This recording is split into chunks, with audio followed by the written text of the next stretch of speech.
Hello, hi students. Hope all of you are fit and fine at your home. Our last topic was crystal field valence bond theory. Today's topic was crystal field theory.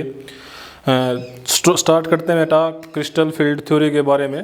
तो CFT crystal field theory हम valence bond theory के बारे में पढ़ चुके हैं, उसकी limitations सारी की सारी पढ़ चुके हैं। तो जो बॉन्डिंग है कोऑर्डिनेशन कंपाउंड्स की, उनको समझाने के लिए जो आखिरी आपके सिलेबस में जो थ्योरी दी गई है वो है क्रिस्टल फील्ड थ्योरी। हालांकि ये थ्योरी पूरी तरीके से एक्सप्लेन नहीं कर पाई। इसके बाद एक और थ्योरी है मोलिकुलर ऑर्बिटल थ्योरी, लेकिन वो आपके सिलेबस के अंदर नहीं है बेटा। तो क्रिस्टल फील्ड थ्योरी ये जो दी गई थी, ये दी गई थी हेंस बेथे,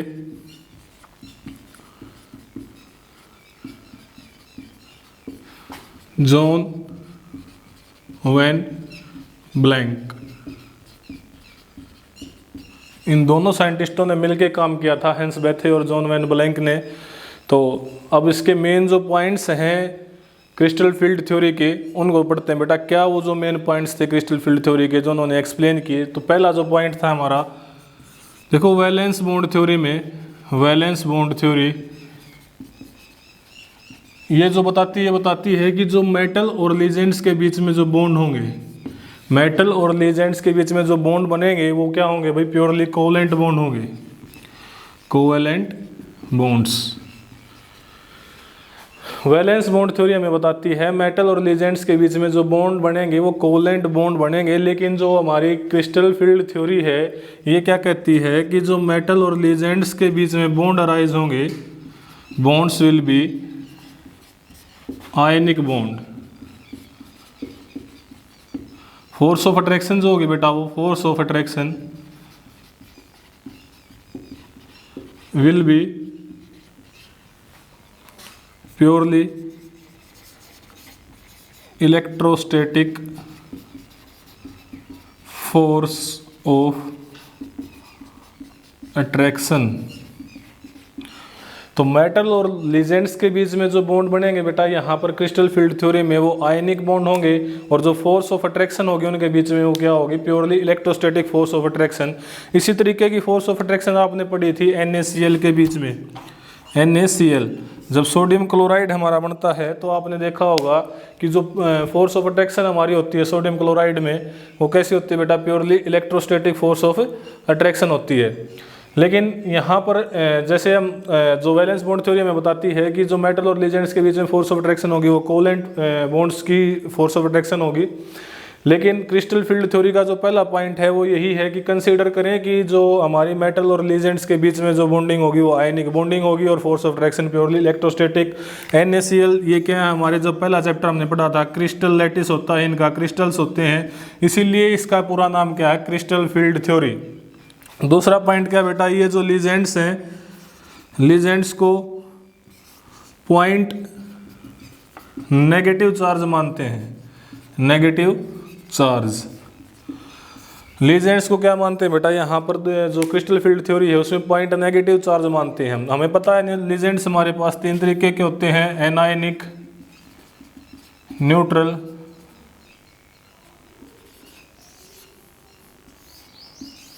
और positive charge, positively charged.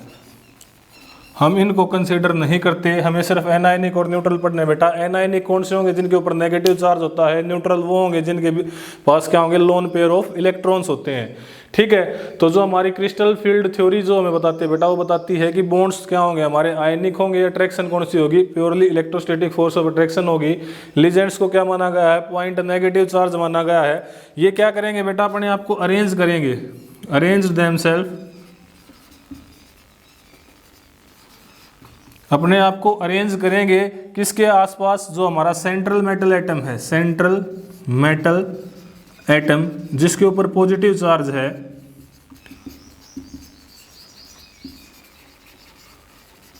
Central metal atom के आसपास अपने आप को अरेंज करेंगे, और इस तरीके से अरेंज करेंगे ताकि वहां पर रिपल्सन क्या रहे, मिनिमम रहे। रिपल्सन क्या रहे बेटा, मिनिमम। रिपल्सन क्या रहे उनके बीच में, मिनिमम। जब मिनिमम रिपल्सन होगा तो हमारे पास क्या होगी, मैक्सिमम स्टेबिलिटी होगी। तो वैलेंस बॉन्ड थ्योरी जहाँ पर जिस कोवलेंट बॉन्ड के बारे में बात कर रही थी, क्रिस्टल फील्ड थ्योरी किसके बारे में बात कर रही है, आयनिक बॉन्ड के बारे में बात कर रही है। फोर्स ऑफ अट्रैक्शन कैसी होगी बेटा, purely electrostatic force of attraction होगी। लीजेंड्स को क्या माना गया है, पॉइंट नेगेटिव चार्ज माना गया है। ये क्या करेंगे, अपने आप को इस तरीके से अरेंज करेंगे सेंट्रल मेटल एटम के अराउंड, ताकि क्या रहे, मिनिमम रिपल्सन रहे वहाँ पर। ठीक है, आखिरी पॉइंट क्या था बेटा, जो हमारे पास डी ऑर्बिटल्स होते हैं, डी ऑर्बिटल्स, डी ऑर्बिटल्स वो सारे के सारे क्या होते हैं, डीजेनरेट होते हैं। डीजेनरेट का मतलब आप क्या समझते हैं, डीजेनरेट का मतलब होता है जिनकी एनर्जी क्या हो, सेम हो। वो ऑर्बिटल्स जिनकी एनर्जी एक जैसी हो उनको क्या बोलते हैं, हम डीजेनरेट ऑर्बिटल बोलते हैं। अब जब ये हमारे पास जो नेगेटिव चार्ज है, पॉइंट नेगेटिव चार्ज है, ये अगर सिमेट्रिकली अराउंड सिमेट्रिकली अपने आप को अरेंज कर दे सेंट्रल मेटल एटम के बाहर, तो क्या रहेंगे, हमारे सारे के सारे ऑर्बिटल डीजेनरेट रहेंगे, क्योंकि जो चार्ज होगा वो चारों तरफ से एक जैसा लगेगा। लेकिन अगर क्या हो कि ये जो हमारे जो पॉइंट चार्ज नेगेटिव चार्ज हैं, ये किसी डायरेक्शन से अपने आप को अरेंज करें, मान लिया एक्स वाई जेड एक्सिस में, तो क्या होगा, जो चार्ज लगने वाला है डी ऑर्बिटल्स के ऊपर, जो इलेक्ट्रॉन का इफेक्ट होगा टोटल, वो क्या रहेगा भाई, अलग अलग रहेगा। तो ये जो डी ऑर्बिटल्स हैं हमारे, वो स्प्लिट हो जाएंगे। देखिए हमारा जैसे ऑक्टाहेड्रल फील्ड होता है बेटे, ये हम क्या कर लेते हैं, जो सेंट्रल मेटल एटम है,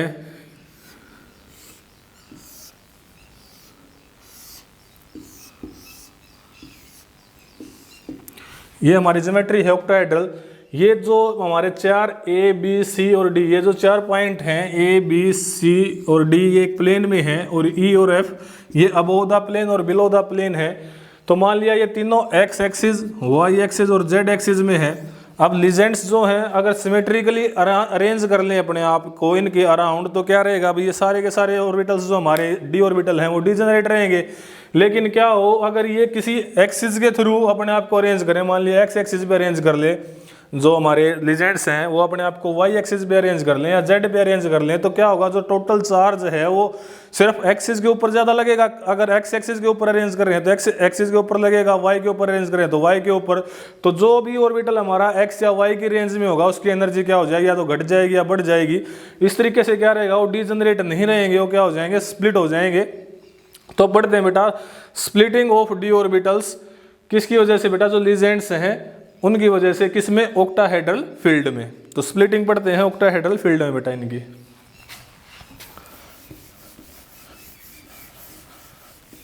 तीनों पॉइंट एक बार फिर से रिवाइज करवा रहा हूं आपको।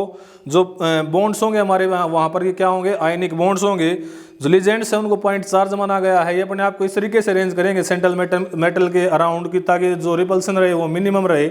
इसके बाद जो आखिरी पॉइंट होगा हमारा, वो क्या होगा, जो डीजेनरेट ऑर्बिटल्स हैं वो लीजेंड्स की वजह से क्या हो जाएंगे, स्प्लिट हो जाएंगे बेटा। इसको क्या बोलते हैं, क्रिस्टल फील्ड स्प्लिटिंग।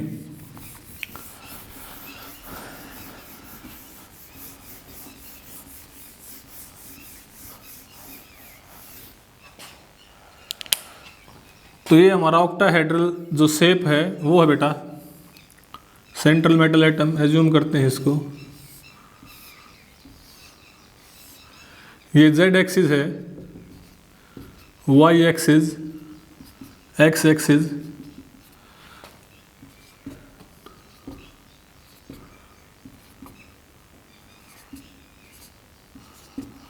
ये जो पॉइंट चार्ज है ये लीजेंड्स है बेटा। पॉइंट चार्ज क्या है, लीजेंड्स।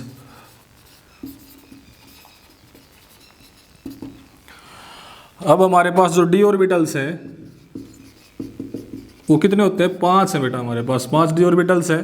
पहला है D X Y, Y Z, Z X, X square minus Y square और डी जेड स्क्वेयर।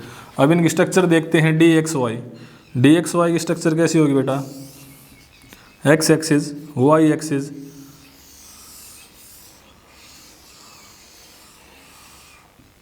ये हमारा क्या रहेगा, D X Y, Y Z,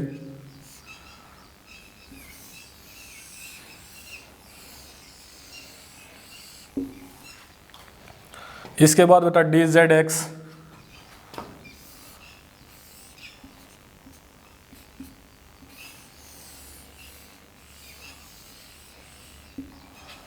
D X square Y square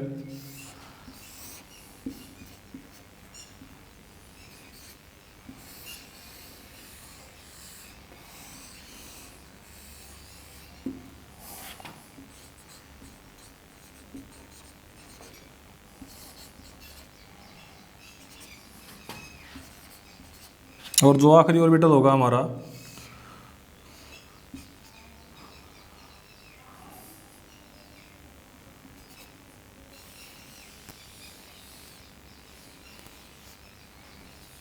D Z square. तो ये 5 ऑर्बिटल है बेटा हमारे पास, D X Y, Y Z, D Z X, X square minus Y square और डी जेड स्क्वेयर। ठीक है, अब आप इनकी शेप देखें बेटा, जो ये हमारा पहला ऑर्बिटल है इसकी शेप देखें आप, एक्स और वाई एक्सिस के बीच में है इसकी लोब्स वाई और जेड एक्सिस के बीच में है। लेकिन जो आखिरी वाले दो हैं इनमें देखें आप, इनकी जो लोब्स हैं वो एक्स एक्सिस के ऊपर, वाई एक्सिस के ऊपर, और इसकी जो लोब्स हैं वो क्या है, डी जेड, जो जेड स्क्वेयर है इसकी जेड एक्सिस के ऊपर है इनकी लोब्स। तो हम यहाँ पर अपने जो पॉइंट चार्ज उनको देखते हैं किस तरीके से वो ऑक्टाहेड्रल फील्ड में अपने आप को अरेंज करते हैं। तो एक्स एक्सिस, जेड एक्सिस और वाई एक्सिस के ऊपर उन्होंने अपने आप को अरेंज किया है। तो जो ऑर्बिटल एक्सिस के ऊपर होंगे, जो ऑर्बिटल बेटा एक्सिस के ऊपर होंगे, एक्सिस में प्रेजेंट होंगे, वहां पर क्या होगा, मैक्सिमम रिपल्सन होगा, मैक्सिमम रिपल्सन। क्योंकि जो डी ऑर्बिटल्स होते हैं वहां पर भी तो इलेक्ट्रॉन होते हैं बेटा, इलेक्ट्रॉन और इलेक्ट्रॉन के बीच में क्या होगा, रिपल्सन होगा। ठीक है ना।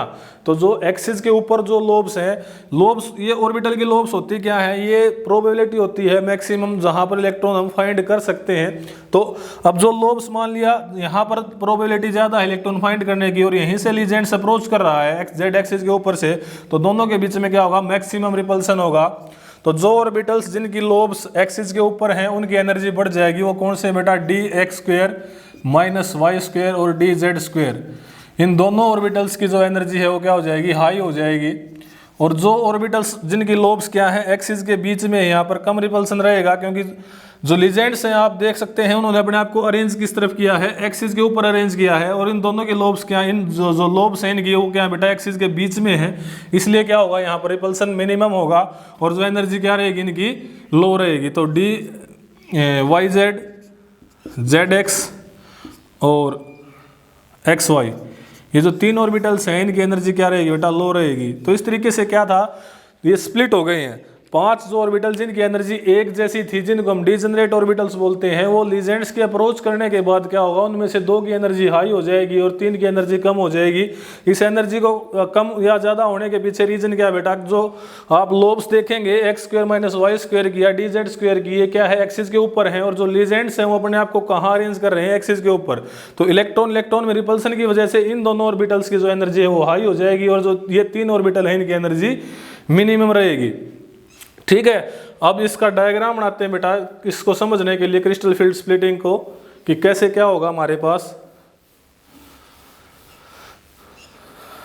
तो सबसे पहले आपको पता है 5 ऑर्बिटल डीजेनरेट हैं, तो आप उनको ऐसे अरेंज करें। 5 जो ऑर्बिटल्स हैं वो हमारे क्या हैं, डीजेनरेट हैं। पांचों की एनर्जी क्या है, एक जैसी है। अगर हमारा जो लीजेंड्स हैं वो क्या रहे, सिमेट्रिकली अपने आप को अरेंज करें, यानी चारों तरफ से एक जैसे हो, तो इनकी एनर्जी क्या रहेगी, एक जैसी रहेगी बेटा। तो 5 डीजेनरेट रहेंगे अगर हमारे जो ऑर्बिटल्स हैं वो क्या रहे, सिमेट्रिकली अरेंज रहे, लीजेंड्स ऑर्बिटल के आसपास सिमेट्रिकली अरेंज रहे, तो क्या रहेंगे वो एक जैसी एनर्जी के। लेकिन क्या है, जब जो लीजेंड्स हैं वो अपने आप को एक्सिस के अलोंग अप्रोच करवाते हैं, वहां पर सेट हो जाते हैं, तो क्या करेंगे भाई, इसको ये क्या कर देंगे, ब्रेक कर देंगे डीजेनरेसी को, और इसको 2 सेट्स में तोड़ देंगे। पहला सेट होगा जो 3 ऑर्बिटल आपके D X Y, Y Z और जेड एक्स, इस सेट को बोलते हैं बेटा T2G सेट, ट्रिपली डीजेनरेट सेट। ऊपर आपके होंगे D X square minus Y square, D Z square, इसको बोले बेटा EG।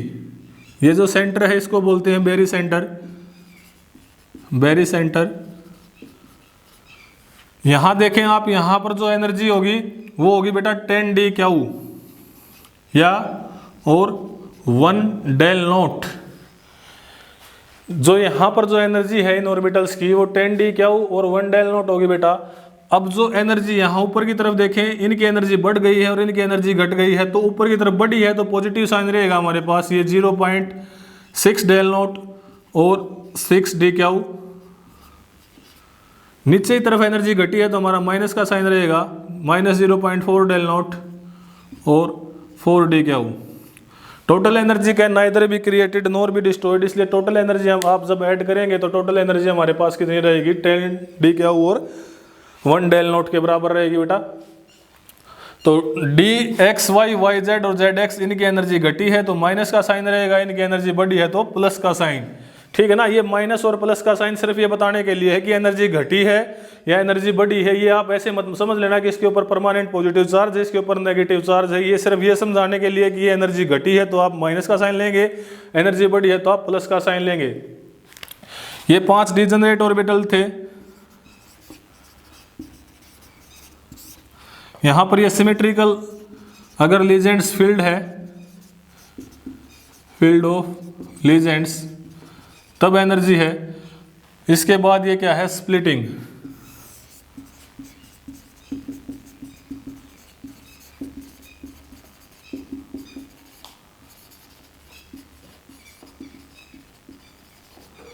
ये ऑक्टाहेड्रल फील्ड में बेटा, किस में है ये, ऑक्टाहेड्रल फील्ड। ये जो एनर्जी आएगी स्प्लिटिंग की वजह से, इसको बोलते हैं crystal field splitting energy, crystal field splitting energy और क्रिस्टल फील्ड स्टेबलाइजेशन एनर्जी। आपने पढ़ा था वैलेंस बॉन्ड थ्योरी में, कुछ जो हमारे लीजेंड्स थे वो पेयरिंग करवा रहे थे, कुछ लीजेंड्स जो इलेक्ट्रॉन की पेयरिंग नहीं करवा पा रहे थे, हम वहाँ बता रहे थे कि ये स्ट्रॉन्ग फील्ड लीजेंड्स हैं, ये वीक फील्ड लीजेंड्स हैं। तो क्या होगा कि ये जो यहाँ पर जो मैग्नीट्यूड है, ये किसी लीजेंड्स में तो क्या रहेगा, ये जो मैग्नीट्यूड है कम रहेगा, किसी में क्या होगा स्प्लिटिंग ज़्यादा होगी, किसी में कम होगी, वो डिपेंड करता है उनकी पावर के ऊपर। तो हम अगर उनको लीजेंड्स को एक सीरीज में अरेंज कर दें उनकी पावर के ऊपर कि वो कितना स्प्लिटिंग करवा सकते हैं, तो उसको क्या बोलेंगे आप, स्पेक्ट्रोकेमिकल सीरीज बोलेंगे बेटा, स्पेक्ट्रोकेमिकल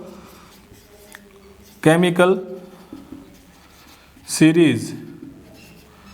ये सीरीज क्या है, ये है लीजेंड्स की पावर की सीरीज, जो क्या करवाती है कि ये बताएगी हमें कि कितना वो क्या कर सकता है, किसी भी ऑक्टाहेड्रल फील्ड को स्प्लिट कर सकता है। तो आप इस सीरीज को याद करें। सबसे पहले iodine negative, Br negative,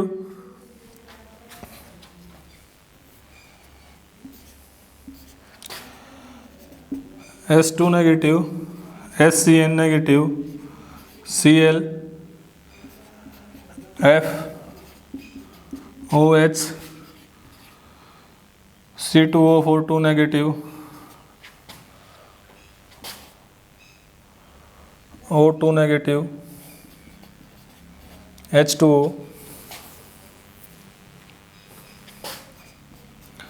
NCS negative, NH3, ethylene डाइअमीन,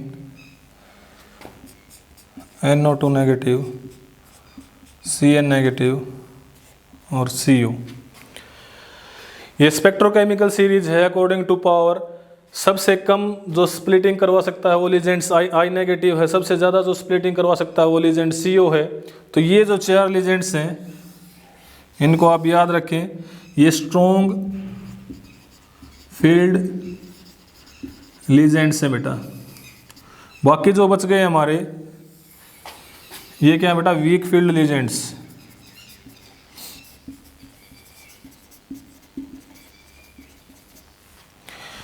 इसकी एनर्जी क्या, इसकी क्या होती है बेटा, ये इंटरमीडिएट है।